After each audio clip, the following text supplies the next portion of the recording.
So you've got a president who replaces career prosecutors with loyalists who will do his bidding, and now he's telling them to hand over millions of taxpayer dollars that he had to pay in expenses for previously violating the law. Years, Donald Trump did everything in his power to try to make people fear us. See, his limited, narrow view of the world made him feel threatened by the existence of two hard-working, highly educated, successful people who happen to be black. It begins like a storm in a tailored suit, controlled, deliberate, yet impossible to overlook. Barack Obama never needs to shout. His calm precision cuts deeper than any insult. And then comes Michelle, the thunder that completes the storm. Together, they don't just roast Donald Trump. They expose him piece by piece, a live political dissection unfolding in real time. Their quiet confidence makes Trump's brand of chaos look like a child trying to hold a press conference inside a bouncy castle. Commander-in-Chief who has fired decorated military officers because he thinks they might be more loyal to the Constitution than they are to him. Don't boo. He's deployed. Who will teach our children that everyone in this country matters. A president who truly believes in the vision that our founders put forth all those years ago, that we are all created equal, each a beloved part of the great American story. Here's the truth. Watching the Obamas go up against Trump isn't really a fight. It's a contrast in everything that defines leadership. Intelligence versus improvisation, discipline versus delusion, empathy versus ego. While Trump fires off tweets like a man writing haikus of hysteria, Barack and Michelle glide through interviews with effortless composure, reminding everyone what coherence and grace used to sound like in American politics. Here's a 78-year-old billionaire who has not stopped whining about his problems since he rode down his golden escalator 9 years ago. It has been a constant stream of gripes and grievances that's actually been getting worse now that he's afraid of losing to Kamala. There's the childish nicknames, the crazy conspiracy theories, this weird obsession. I want to know, who's going to tell him that the job he's currently seeking might just be one of those black jobs?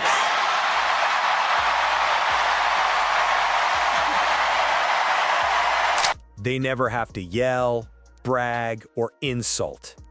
They simply smile, speak a sentence lined with truth, and let silence finish the job.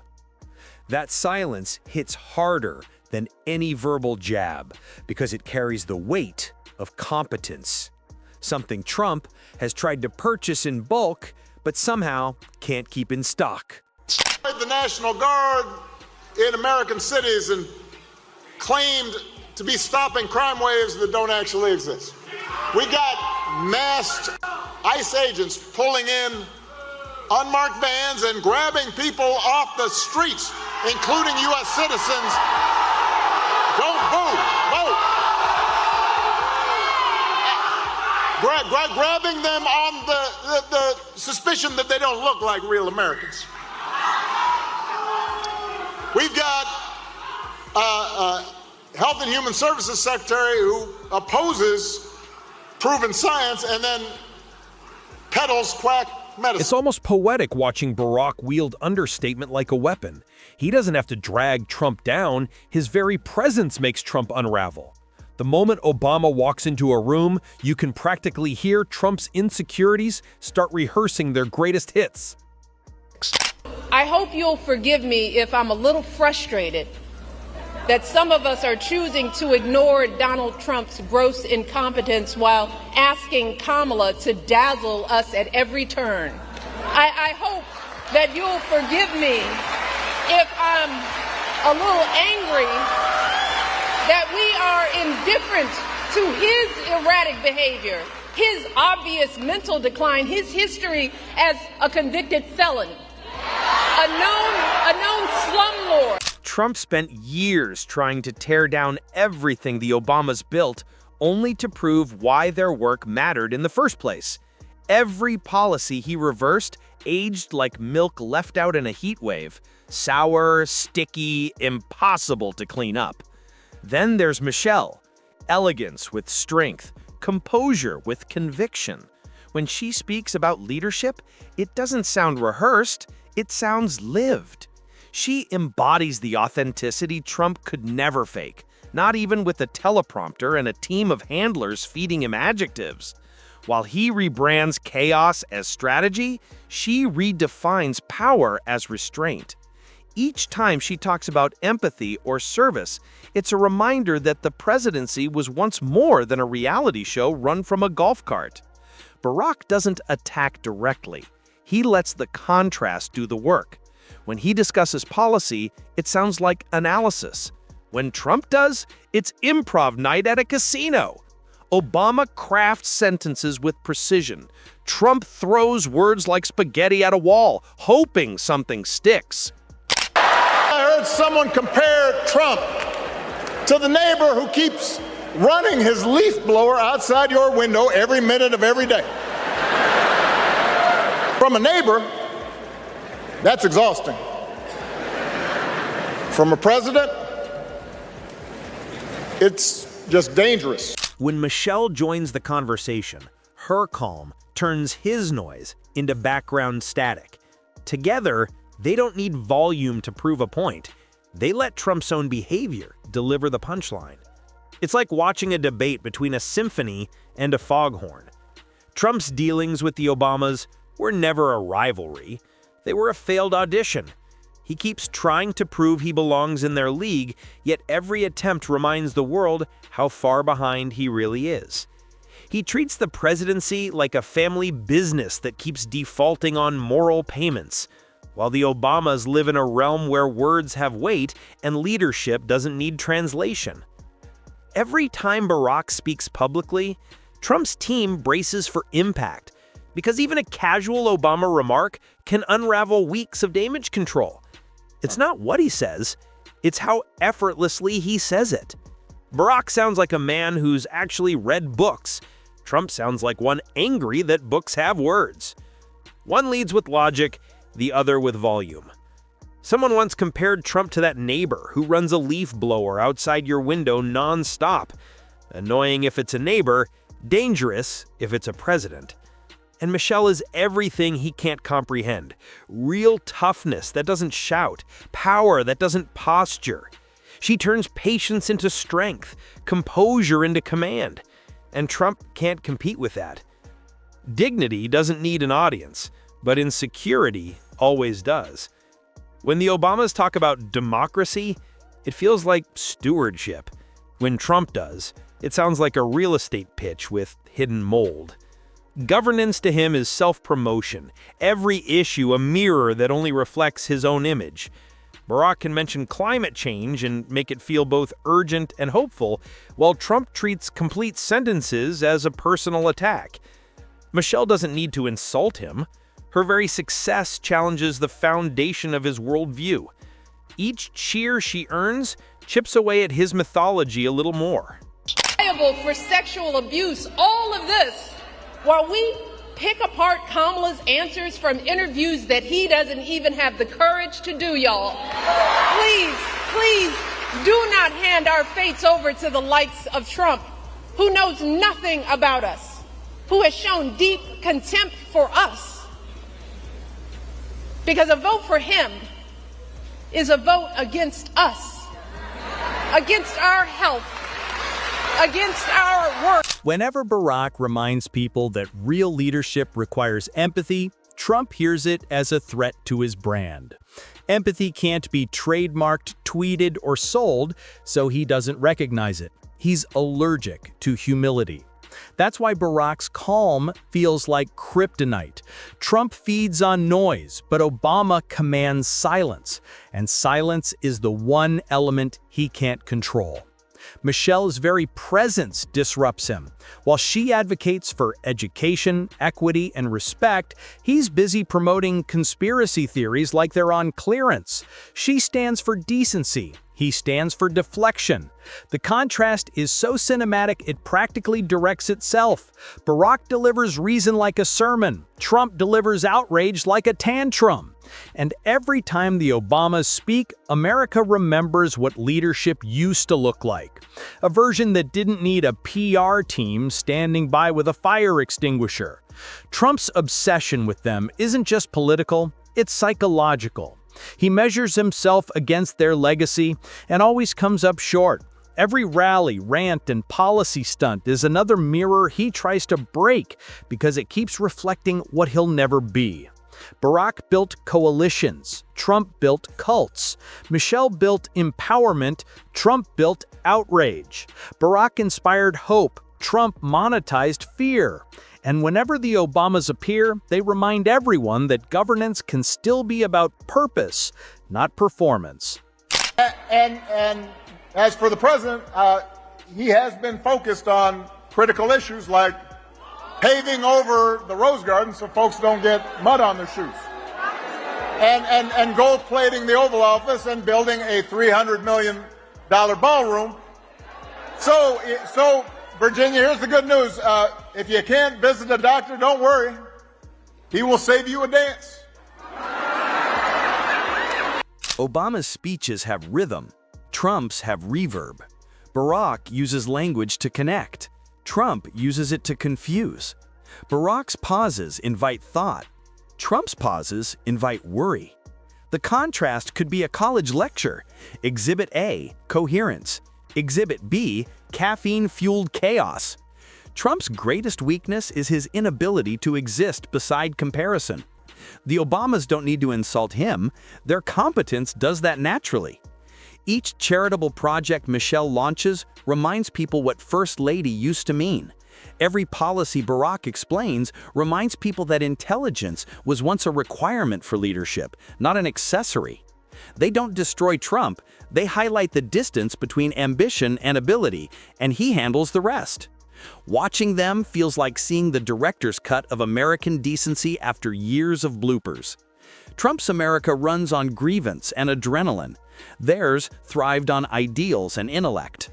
The difference feels nostalgic, a memory of a time when leadership didn't need nonstop fact-checking. Trump's patriotism is branding. Theirs is responsibility. His America gambles. Theirs builds. His administration spun chaos. Theirs spun coherence. And no matter how many slogans he prints, he can't erase the evidence of what worked. And 150,000 people have died, and our economy is in shambles because of a virus that this president downplayed for too long.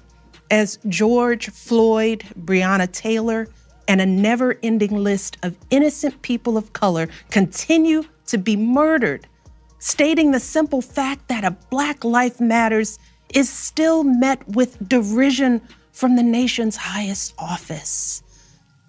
Because whenever we look to this White House for some leadership or consolation or any semblance of steadiness, what we get instead is chaos, division, and a total and utter lack of empathy. Michelle dismantles Trumpism without ever naming it. Her advocacy for education, equality, and empowerment quietly silences the noise of political theater. She doesn't stoop low, she rises effective. Every time she steps on stage, she reclaims the space Trump tries to dominate with volume. Her confidence whispers, yet its impact shakes foundations. She proves leadership doesn't need rage to resonate, only purpose. In Trump's world, that's revolutionary. Barack's methodical takedown of misinformation isn't dramatic, it's architectural. He pulls apart falsehoods piece by piece until they collapse under their own weight. Trump sells drama, Barack sells data. Trump trades in impulse, Barack in insight. Trump poses as the answer to problems he helped create. Barack defines leadership as the willingness to listen. That's why Trump loses the narrative. Volume can't outlast the substance. Every rally of his feels allergic to context, while every Obama speech thrives on it. Trump repeats until it sounds like déjà vu therapy. Barack evolves until it sounds like progress. Michelle turns frustration into motivation. Trump turns it into hashtags. Together, the Obamas mirror everything he promised but never delivered. Competence without chaos, strength without spectacle, pride without paranoia. Did you see Barack Hussein Obama last night? Take little shots. He was taking shots at your president. And so was Michelle. You know, they always say, sure, please stick to policy, don't get personal. And yet they're getting personal all night long, these people. Do I still have to stick to policy? One of your toughest critics on this is the First Lady, Michelle Obama. She says, your behavior, your words are cruel, they are frightening. This is not how decent people behave. This is not how people who want to be president behave. Well, what's she going to say? Is she going to say I'm wonderful? Now, look, she made the statement about Hillary Clinton. I've heard the statement for years. I had no idea it was Michelle Obama. She made the statement that if you can't take care of your own house, you can't take care of the White House. Trump's obsession with erasing Obama's legacy only made it bigger. Each policy reversal hit him like a political boomerang. He tried to dismantle healthcare, and millions realized why it mattered. He mocked environmental reforms, and the planet answered with record-breaking disasters. He sneered at diplomacy, and global trust vanished faster than his approval ratings. Every attempt to erase Obama just highlighted how badly Trump faltered when left to his own instincts. The Obamas never needed to retaliate. They let time speak, and time hasn't been kind to his image. His presidency aged like satire disguised as strategy, every scandal blending into the next until even supporters forgot which outrage they were defending. Meanwhile, Barack and Michelle aged like fine professionals, steady, respected, impossible to discredit.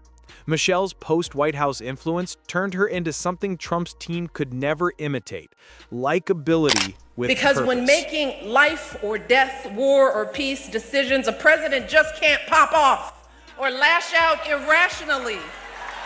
No, we need an adult in the White House. So if a candidate is erratic and threatening, if a candidate traffics in prejudice, fears, and lies on the campaign trail, if a candidate thinks that not paying taxes makes you smart, or that it's good business when people lose their Trump's entire brand feeds on conflict, while Michelle's thrives on credibility. She doesn't chase headlines, they follow her. She doesn't demand attention, she earns it. She's everything Trump pretends to be: self-made, admired, authentic. The difference is, hers isn't performance, it's principle. Barack, the strategist, dismantles Trump's narratives without spectacle. His calm words cut through grievance politics like glass through noise. He treats the Constitution as a living promise. Trump treats it like fine print in a contract he skimmed. Barack builds bridges. Trump builds mirrors. One fights for legacy, the other for validation. Trump's presidency turned every Obama success into a ghost haunting his timeline. Each attempt to escape that shadow only reminds America of what it lost: a presidency that could think beyond itself, an administration that functioned without chaos, a leader who didn't need applause to feel legitimate.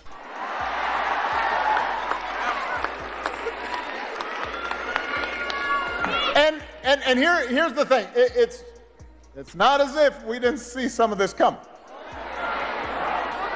I will admit it's worse than even I expected, but I did warn y'all. I did. You can run the tape. And by the way, he warned you too, because he said what he was going to do. But the fact is, there were plenty of people who voted for Trump and the Republicans anyway. And it was. Barack and Michelle embody the perfection Trump keeps trying and failing to rewrite. They defeat him not through confrontation, but through comparison. They don't need scandals or shouting to make their point. They simply possess what he lacks: intelligence, empathy, stability. Those qualities are their quiet weapons, and they've never lost. Every appearance they make deflates his performative patriotism a little more, like a balloon losing air in slow motion. The louder he gets, the smaller he looks beside them. By the time the metaphorical roast ends, it isn't even a contest. It's an autopsy of arrogance. Barack and Michelle didn't just dismantle Trump. They reminded America what genuine leadership feels like when it's not begging for applause. Their calm wipes away his chaos. Their integrity erases his spin. Their legacy rewrites his narrative. The more he tries to compete, the clearer it becomes. The Obamas already won long ago, simply by showing up and staying human. And somewhere inside the echo chamber of his own self-praise, Trump still can't comprehend how they keep defeating him without even trying.